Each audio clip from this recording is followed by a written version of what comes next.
Je vais faire descendre les pieds sur terre après ce qu'on a entendu d'extraordinaire, puisque je suis médecin, je suis biologiste, je suis chercheur, donc je vais rentrer dans une vision un peu positiviste que l'on a un peu critiquée. Mais voilà. Mais nous allons regarder un petit peu ce qu'a nous raconté l'embryon et je vais vous en parler un tout petit peu. Alors, moi, la première fois que j'ai entendu Benoît XVI parler d'écologie et d'écologie humaine, c'était au JMJ à Sydney, quand il a ouvert les JMJ de Sydney.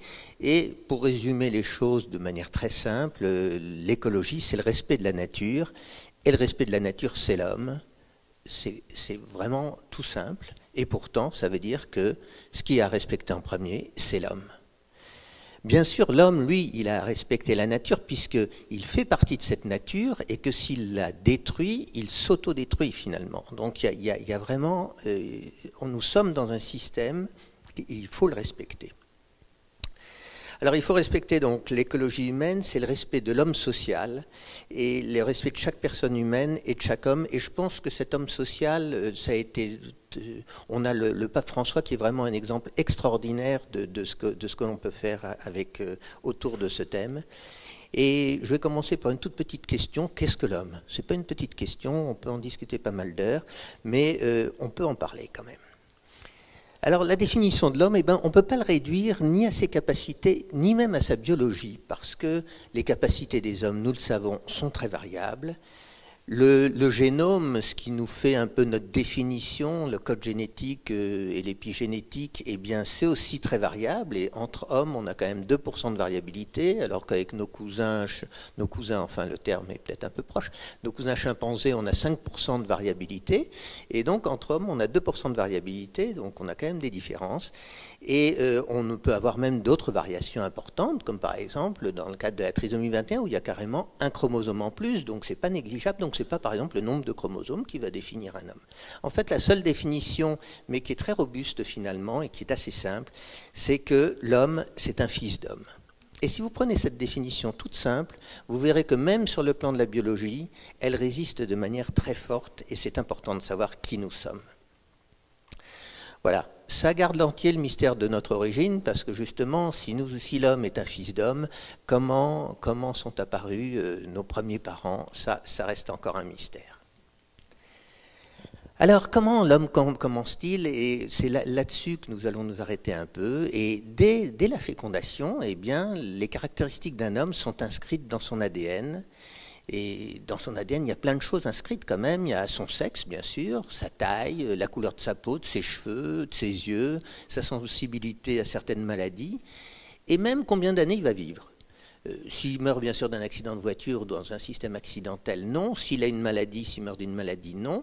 Mais par contre, sa longévité naturelle, elle est inscrite. Il y a des gens pour qui c'est inscrit qui vont vivre 75-80 ans, et puis il y en a d'autres qui vont vivre 90 ans. Et il y a une longévité qui est inscrite dans nos gènes. Donc on a comme ça, dès le début, un certain nombre de choses inscrites dans notre ADN. Il y a des choses à savoir qui sont très réconfortantes. Par exemple, dans l'histoire de l'humanité, eh bien, il n'y a personne qui a eu ou qui n'aura jamais le même code génétique ou les mêmes caractéristiques. En dehors des vrais jumeaux, parce que vous savez, il y a toujours des exceptions. Donc les vrais jumeaux, ils sont quand même très très proches sur le plan génétique. Il y a des petites variations, mais pas très fortes. Mais sans ça, personne n'a eu et n'aura le même code génétique que moi dans toute l'histoire de l'humanité, même si l'humanité va jusqu'au bout de l'extinction du Soleil dans environ 1 milliard d'années. Donc vous voyez, je suis unique, j'en suis très fier. Et pour vous donner combien c'est impossible, vous avez plus de chances de gagner le plus gros lot du loto, je ne sais pas s'il y a un loto aux États-Unis, mais d'une loterie, tous les dimanches pendant toute votre vie, le gros lot tous les dimanches, toute votre vie, que d'avoir quelqu'un qui a le même code génétique que vous. Donc quand même, on est assez unique d'un point de vue biologique. Vous voyez, on va rester dans la vision positiviste pour le moment. On essaiera d'aller un peu plus loin tout à l'heure. Donc voilà, dès le début, nos caractéristiques biologiques sont très bien définies et absolument uniques. Alors l'embryon, ce qui va nous intéresser, là, on va rester très limité, c'est l'embryon de la fécondation jusqu'à 8 jours. On va s'arrêter à 8 jours, donc le tout petit embryon, avant même qu'il nide, c'est-à-dire qu'il s'implante dans la muqueuse de l'utérus de sa maman. Et le regarder, vous allez voir, ça nous apprend des choses, et ça nous apprend des choses qui ne sont pas tout à fait ce qu'on apprend forcément aujourd'hui dans les livres de sciences naturelles ou quand on écoute certaines émissions.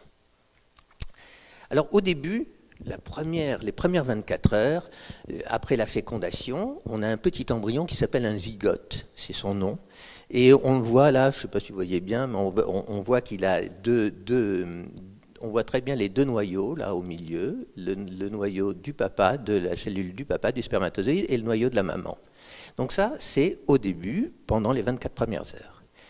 Et puis ensuite, ils se multiplient, les cellules se multiplient, ça forme un petit bloc de cellules qui ressemble à une petite mûre, et du coup, ça s'appelle une morula. Et puis ça évolue, cette morula devient plus dense, et ensuite il se crée une cavité à l'intérieur qui est ici, vous voyez, qui est ici, et puis ici il y a un amas de cellules, et à ce moment-là, c'est l'état d'un petit embryon à une semaine, ça s'appelle un blastocyste. Alors, c'est important ce blastocyste, c'est un nom un peu barbare, mais vous verrez pourquoi c'est important, on va en reparler tout à l'heure. Donc voilà, donc ça c'est nos 8 premiers jours, nous étions comme ça, et voici notre photo au cours de ces 8 premiers jours. Alors ces cellules, vous allez me dire, ça semble être un amas de cellules, et elles n'ont pas l'apparence d'un être humain, mais qu'est-ce que c'est que l'apparence ? Alors dans la nature, vous connaissez très bien des choses qui n'ont absolument pas l'apparence, et qui pourtant sont, et je vous donne un exemple, ça s'appelle une chenille, et ça c'est un papillon, et c'est exactement le même animal. Donc vous voyez qu'on peut avoir des apparences extrêmement différentes, et ce n'est pas pour ça que la nature de l'être vivant en question est différente. Exactement comme la grenouille, vous voyez, le tétard, ça a tout d'un poisson, ça a des branchies, ça a tout un tas de signes de poisson, et un beau jour, ça devient une grenouille qui va sur Terre, qui est capable de sauter, qui ne peut plus respirer sous l'eau, qui doit respirer dans l'air, etc. Donc l'apparence n'est pas du tout quelque chose qui est nécessairement constant, et même si on prend un nouveau-né, quand on prend Raphaël, par exemple, pour ne parler que de lui, eh bien, quand il est né, il a perdu 1/6 du poids de son corps en laissant le placenta, qui est une partie de lui-même. Et donc, il a évolué d'une manière très forte, et ça fait partie de la nature. Donc, il faut arrêter de ce système d'apparence. Ça n'a pas l'apparence d'un humain, alors ce n'est pas humain. Ça, c'est complètement non biologique. Ce n'est pas l'apparence qui fait l'homme. Et dès le départ, l'être humain est organisé. Et je vais vous en donner des preuves pour bien que vous soyez conscient que dès le départ, ce n'est pas un amas de cellules.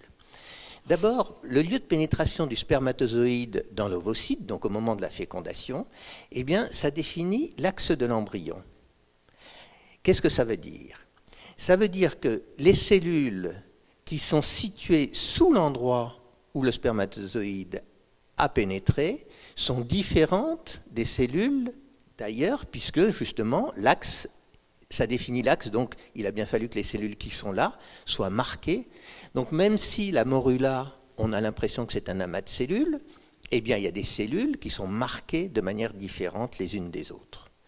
Et donc le lieu de pénétration, comme ça, montre des différences. On a d'autres signes. Les cellules de la périphérie de la morula sont très rapidement organisées pour donner le placenta. Donc même si ça ne se voit pas quand c'est une morula, elles ne sont pas les mêmes que celles qui sont au milieu.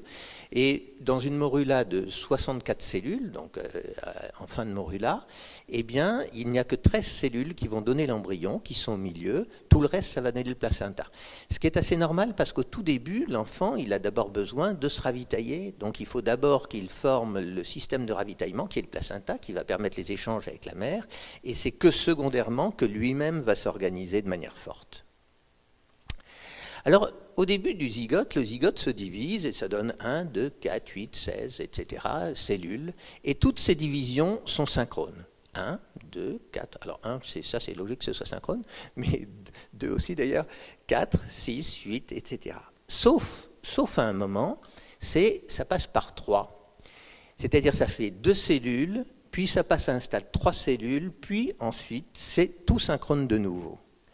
Et ça c'est systématique, et ça veut bien dire qu'au stade 3 cellules, il y a des cellules non équivalentes, il y a une grosse cellule qui n'est pas l'équivalente des autres et qui existe toujours, et là on voit la division, vous voyez, là ça s'est divisé en 2 cellules, et puis ça va se diviser en 3 cellules avec une grosse cellule, et puis voilà, et donc là on a la grosse cellule et puis des petites cellules, et ensuite on passe à 4 cellules.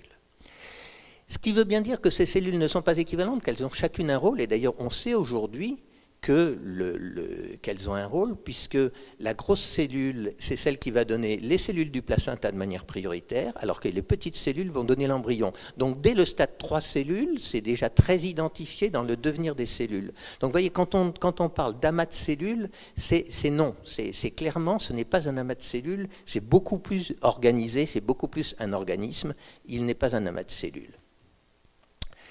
Je vais vous en donner une dernière démonstration, vous en avoir assez, mais ceci dit, je pense qu'elle va vous amuser, c'est les chabins. Tout le monde connaît les chabins, c'est pour ça que je vous les présenter.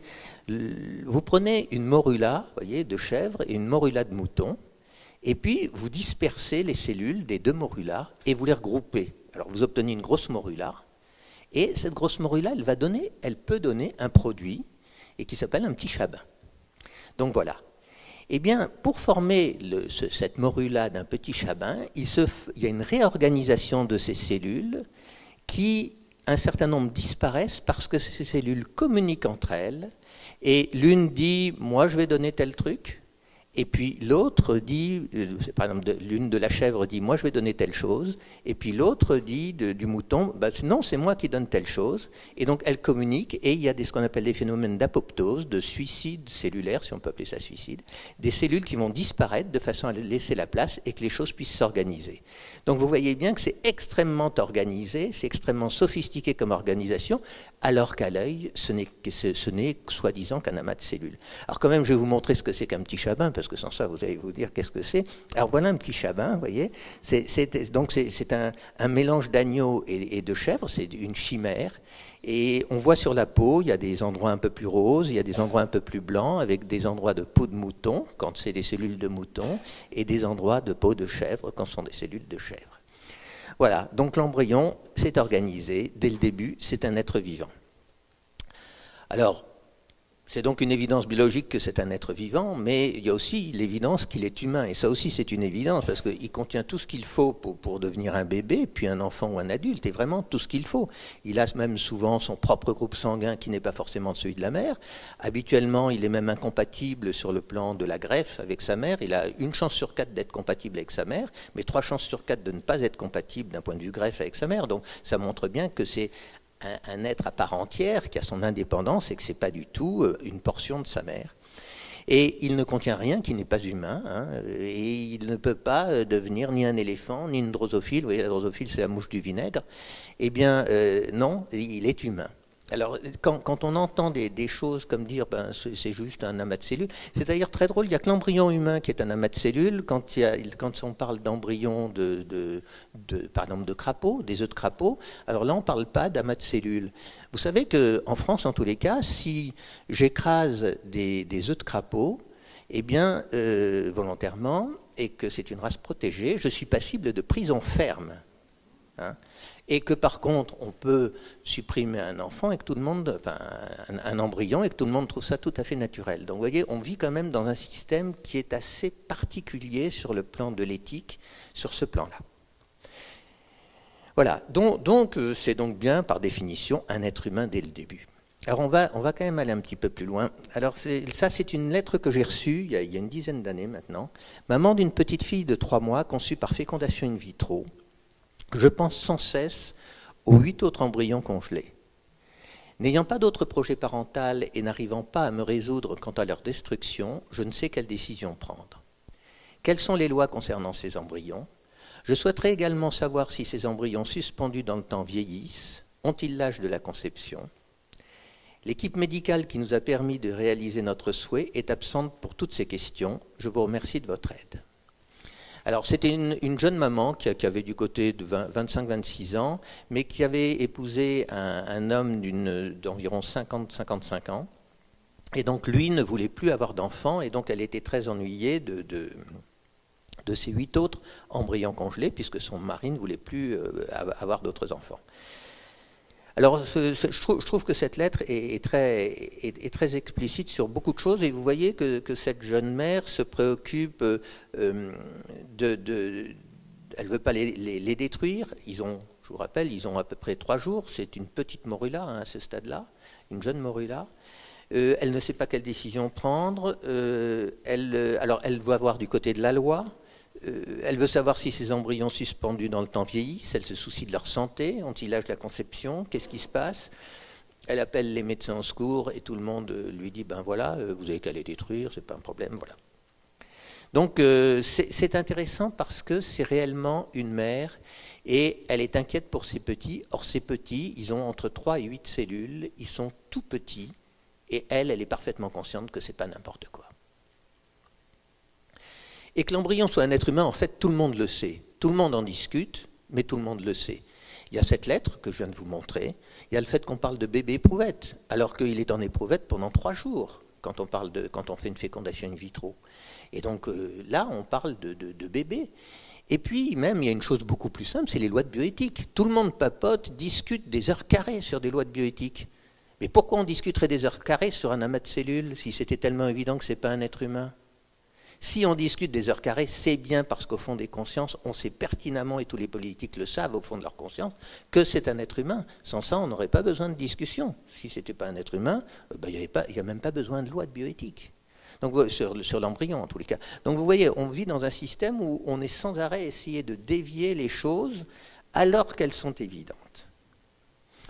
Alors l'autre sujet, on va vous dire, mais c'est un être humain, très bien, mais c'est pas une personne. Alors ça, c'est celui qui avait posé la question, pas tout à fait dans ces termes, mais qui avait donné la réponse, c'était Benoît XVI qui a dit qui a déjà croisé un être humain qui n'était pas une personne?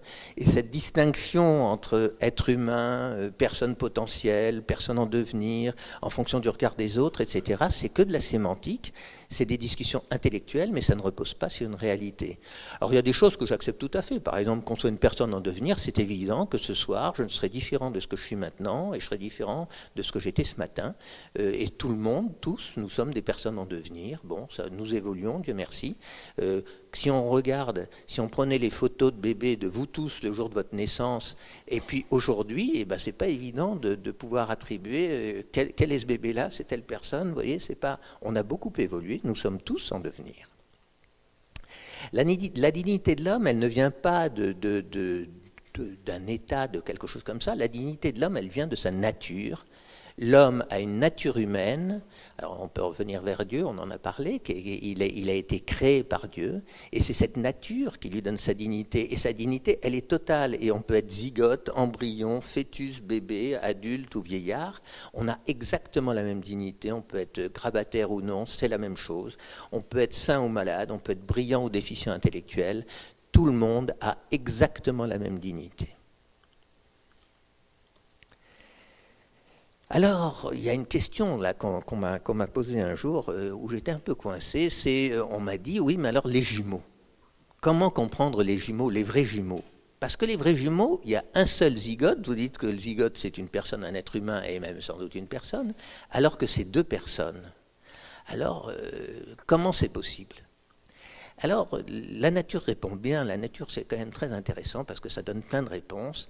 Et donc, le truc, évidemment, c'est de dire il y a un seul zygote et 2 personnes. Donc, la personne, ça apparaît plus tard. Ça n'apparaît pas au tout début. Ça apparaît un peu plus tard. Et non, c'est pas exact. Parce que la réponse, elle nous est donnée par une sorte particulière de jumeaux qui sont les siamois. Et les siamois, eh bien, c'est un seul organisme et 2 personnes. Et si vous allez sur Internet et vous tapez Abigail et Brittany Hensel, vous verrez qu'on peut parfaitement être un organisme et 2 personnes. Et donc, je vais vous présenter ces 2 petites Américaines qui ont maintenant 23 ans. Les voilà, vous voyez, elles ont un seul corps et elles ont 2 têtes. C'est 2 personnes. Abigail, qui est celle qui est à gauche, écrit avec la main droite. Brittany écrit avec la main gauche. Elles sont capables d'écrire simultanément des choses complètement différentes. Elles font leur devoir indépendamment. C'est réellement 2 personnes. Mais elles sont complètement coordonnées d'ailleurs. C'est-à-dire qu'elles sont capables de faire du vélo. Là, elles font des courses dans un supermarché, vous voyez, parce que maintenant, ce sont des grandes. Et même, elles ont leur permis de conduire. Elles ont obtenu le permis de conduire. Et donc, elles conduisent. Mais les Américains, qui sont très pragmatiques, eh bien, ont fait passer 2 fois le permis de conduire. Une fois à Abigail et une fois à Brittany. C'était quand même une forte reconnaissance que c'était 2 personnes. Mais vous voyez que c'est bien qu'un organisme. Hein, vous voyez que c'est pas... Donc, on a des situations extraordinaires. Alors, là ce cas de discuter comme ça, en fait, c'est tout le problème de la casuistique. Régulièrement, aujourd'hui, on vous donne un cas de casuistique, et puis on vous dit, ben voilà, comme il y a ça, et ben il faut qu'on légifère pour tout le monde de la même manière. Et vous voyez que quelquefois, ben la casuistique, on peut tout à fait aller contre. Mais la casuistique, c'est un très mauvais système pour réfléchir. Si je roule sur une route et qu'il y a une ligne blanche continue, je n'ai pas le droit de la franchir en aucun cas. Et s'il y a un enfant, je roule à 80 par exemple, pas en miles, hein, en kilomètres, bon. Et il y a un gamin qui déboule sous mes roues, je donne un coup de volant, je franchis la ligne et j'évite le gamin, j'ai bien fait. Or, c'est pas pour ça qu'on est dans le permis de conduire. Il est permis de franchir la ligne blanche si, parce que ça c'est de la casuistique, c'est complètement ridicule de légiférer sur de la casuistique. Vous voyez, on est dans un système absurde quand on a ce type de raisonnement. Il faut toujours regarder les choses comme elles doivent être et non pas en regardant des cas individuels. Et on voit bien d'ailleurs d'un point de vue éthique que les lois régulièrement sont discutées en prenant justement un cas de casuistique sur lequel on monte un truc en exergue. Et alors c'est pas du tout comme ça qu'on fait des lois justes. Alors, la recherche sur l'embryon, pour vous la résumer, je vous montre cette petite image. Vous voyez, il y a un petit vieillard sur son nuage qui dit « Je suis mort en attendant que la recherche sur l'embryon me trouve un traitement. Et toi ?» Et puis le petit, il répond « J'étais l'embryon. » Et ça vous donne une idée, vous voyez, de ce qu'est la recherche sur l'embryon, en fait. C'est un raccourci un peu violent, d'ailleurs, mais ça montre bien qu'on ne peut pas se servir d'un humain pour traiter un humain. Alors, l'Église, elle a une position qui est intéressante. On va revenir un peu plus dessus. Je vais sortir un petit peu de mon rôle médical, il ne faut pas m'en vouloir, ça m'arrive de lire des encycliques. Et donc, je vous parle là de ce que Jean-Paul II disait sur l'embryon, qui est assez extraordinaire. C'est au chapitre 99 d'Evangelium Vitae, et ce chapitre ayant soulevé des discussions compte tenu justement de difficultés théologiques, il y a eu 2 traductions, il y a eu deux écrits. D'abord, ça a été pendant 3 mois le texte que je vais vous lire, et puis ensuite ça a changé. Mais on a le droit de faire état du texte que je vous donne, parce que sur le site du Vatican, selon la manière dont on rentre dans l'encyclique, eh bien, on a les 2 textes. Donc, je peux en faire état. Alors Jean-Paul II a écrit « Je voudrais adresser une pensée spéciale à vous, femmes qui avez eu recours à l'avortement. Le Père de toute miséricorde vous attend pour vous offrir son pardon et sa paix dans le sacrement de la réconciliation. Vous vous rendrez compte que rien n'est perdu et vous pourrez aussi demander pardon à votre enfant qui vit désormais dans le Seigneur. » Et vous voyez, leur enfant est dans le Seigneur. Et donc c'est en fait valable pour tous les enfants, tous les embryons qui meurent, eh bien, ils sont dans le Seigneur. Donc, il ne faut pas se décourager. Et ça donne bien une vision de combien Jean-Paul II estimait que dès le début, c'était un être humain et même une personne, et une personne dans la personne de Dieu. Et le Christ nous parle aussi des tout-petits d'une manière assez forte. Alors, il ne précise pas si c'est au stade embryonnaire ou si c'est postnatal, parce que le Christ n'a pas trop discuté précisément ce genre de choses. Mais quand il parle de Jean-Baptiste, il dit « Amen, je vous le dis, parmi ceux qui sont nés d'une femme, personne ne s'est levé de plus grand que Jean le Baptiste. Et cependant, le plus petit dans le royaume des cieux est plus grand que lui. » Donc vous voyez, le plus petit dans le royaume des cieux est plus grand que Jean-Baptiste. Donc le plus petit des embryons, qui, comme le dit Jean-Paul II, est dans le royaume des cieux, est plus grand que Jean-Baptiste de son dit vivant, parce que maintenant que Jean-Baptiste est mort, le problème est différent. Alors, à propos de Jean-Baptiste, d'ailleurs, on va en reparler un petit peu, parce que je voudrais aller un petit peu plus loin pour voir un petit peu ce que peut nous raconter l'Évangile, par exemple, de l'embryon. L'Évangile nous parle de l'embryon, il nous parle d'un embryon, et il nous parle d'un embryon avec l'Annonciation et la Visitation. Alors je vais vous le lire parce que c'est quand même très important. C'est le récit donc de l'Annonciation. Et l'ange dit, alors j'ai coupé là où il y a des points de suspension, c'est les endroits que j'ai coupés. Et l'ange lui dit, sois sans crainte Marie, car tu as trouvé grâce auprès de Dieu. Voici que tu concevras dans ton sein et enfanteras un fils, et tu l'appelleras du nom de Jésus. Marie dit à l'ange, comment cela se fera-t-il, puisque je ne connais pas d'homme? L'ange lui répondit, l'Esprit Saint viendra sur toi, et la puissance du Très-Haut te prendra sous son ombre. Et voici qu'Élisabeth, ta parente, a conçu elle aussi un fils dans sa vieillesse, et elle en est à son 6e mois, elle qu'on appelait la stérile. En ces jours-là, Marie partit et se rendit en hâte vers la région montagneuse, dans une ville de Juda. Elle entra chez Zacharie et salua Élisabeth. Or, quand Élisabeth entendit la salutation de Marie, l'enfant tressaillit en elle. Alors Élisabeth fut remplie d'Esprit Saint et s'écria d'une voix forte, « Tu es bénie entre toutes les femmes, et le fruit de tes entrailles est béni. Et comment m'est-il donné que la mère de mon Seigneur vienne jusqu'à moi ?» Marie dit alors, mon âme exalte le Seigneur, exulte mon esprit, vous connaissez le Magnificat.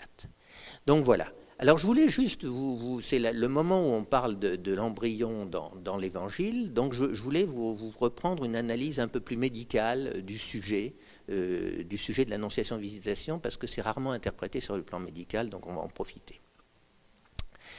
Alors Marie, d'abord, elle dit, comment cela se fera-t-il ? Et la réponse, on ne peut pas dire, elle est assez dure, la réponse de Gabriel, hein, c'est de l'archange Gabriel, parce qu'il lui dit, je ne te réponds pas, la puissance du Très-Haut te prendra sous son ombre, et puis voilà. Donc c'est pas si facile hein, pour Marie, il faut vraiment qu'elle ait la foi, c'est le moins qu'on puisse dire. Et elle ne sait ni où, ni quand, elle ne sait pas quand elle va attendre cet enfant, c'est peut-être dans un mois, c'est peut-être dans 10 ans, elle ne sait rien, elle accepte, c'est tout. Et puis, elle part en hâte. Et alors, pourquoi Saint Luc a-t-il écrit en hâte? Elle partit en hâte vers la région montagneuse. Alors, on va dire qu'elle avait, quel âge Marie? Elle avait 16-17 ans, elle était en bonne santé, elle marchait, elle avait certainement l'habitude de marcher comme à cette époque. Donc on va dire qu'en hâte, on va dire qu'elle est partie le lendemain, hein, elle a fait son petit baluchon, elle n'avait pas une grosse valise sansonite, elle avait un petit baluchon sur le dos, et elle a fait le trajet en hâte, on va dire qu'elle a mis à peu près une semaine. Nazareth à Carême, là où habitait Élisabeth, ça fait 145 km, hein, c'est Google Maps qui le dit, c'est pas moi. Donc c'est sûrement juste. Et 145 km, si elle se hâtait, vous voyez, en se hâtant, elle était jeune, elle faisait 25 à 30 km par jour, donc en 6 jours, maximum, elle était rendue chez sa cousine. Donc elle était rendue chez sa cousine en 6 jours, c'est-à-dire que l'enfant Jésus, eh ben, il n'était pas encore implanté, c'était un petit blastocyste, de l'importance de ce que je vous disais tout à l'heure, qu'on allait revenir sur le blastocyste. Vous voyez, voilà une photo, à peu de choses près, de l'enfant Jésus à la Visitation. Hein, ça, vous avez rarement vu quand même des photos comme ça. Donc Marie ne sait pas qu'elle est enceinte et elle n'a aucun signe, le Christ n'est pas encore implanté. Et pourtant, Élisabeth est claire. Élisabeth lui dit, le fruit de tes entrailles est béni. Et elle dit, comment se fait-il que la mère de mon Seigneur? Et ce n'est pas le futur fruit, ce n'est pas la future mère. Elle part bien au présent et elle est convaincue. Alors on peut même aller un tout petit peu plus loin. Là, c'est un petit peu plus délicat d'un point de vue interprétation. Je me ferai peut-être critiquer sur le plan théologique. Mais on peut même peut-être aller un tout petit peu plus loin. Jean-Baptiste fait l'annonce à sa mère, qui donc parle à Marie. Et en fait, c'est Jean-Baptiste qui annonce finalement, qui annonce à Marie qu'elle est enceinte. C'est le petit Jean-Baptiste qui est le plus grand de tous les prophètes, qui fait cette annonce, et c'est logique, il joue son rôle de prophète, et c'est lui qui révèle à Marie qu'elle est enceinte. Elle ne le savait pas, elle n'avait pas de moyen de le savoir. Et elle comprend que c'est la réalisation de la promesse faite à Israël, et elle chante le Magnificat.